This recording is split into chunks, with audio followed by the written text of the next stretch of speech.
Hello viewers, welcome to நம்ம ஆரோக்கியம். சீரகம் மிக அதிக மருத்துவ குணங்களை கொண்ட உணவுப் பொருள் ஆகும்.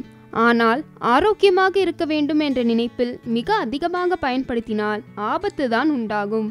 அதிகமாக சீரகத்தை சாப்பிட்டால் நெஞ்செரிச்சலை உண்டாக்கும். அசிடிட்டி இருப்பவர்கள் சீரகத்தை கொஞ்சமாக சாப்பிடுவதும் அளவாக பயன்படுத்துவதும் நல்லது. அதிகமாக சீரகத்தை சாப்பிட்டால் அடிக்கடி ஏப்பம் வரும். ரொம்ப நாளாக அதிகமாக சீரகத்தை சாப்பிட்டு வந்தால் கல்லீரல் பாதிப்பும் ஏற்படும். சீரகத்தில் இருக்கும் எண்ணெய் எளிதில் அதிக அளவில் ஆவியாவதால் கல்லீரல் மற்றும் சிறுநீரகம் பாதிக்கப்படுகிறது. சீரகத்தை அதிகமாக எடுத்துக்கொள்வதால் கர்ப்பிணி பெண்களுக்கு கருச்சிதைவு ஏற்படுகிறது. குறைப்பிரசவம் உண்டாவதற்கு கூட இது காரணமாக உள்ளது.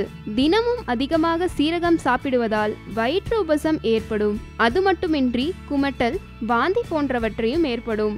மாதவிடாய் காலங்களில் அதிகமாக சீரகம் எடுத்துக்கொண்டால் அது இரத்தப்போக்கை அதிகமாக ஏற்படுத்துகிறதாம். எனவே இது மாதிரியான சமயங்களில் சீரகத்தை தவிர்ப்பது நல்லது. சீரகம் சர்க்கரையின் அளவை இரத்தத்தில் குறைப்பதற்கு உதவுகிறது. எனவே சர்க்கரையின் அளவை கட்டுப்பாட்டில் வைத்திருப்பவர்கள் சீரகத்தை அதிகமாக சாப்பிடுவதை நிறுத்த வேண்டும். மேலும் இது போன்ற பயனுள்ள குறிப்புகளை பெற நம்ம ஆரோக்கியம் சேனலை சப்ஸ்கிரைப் செய்யுங்க.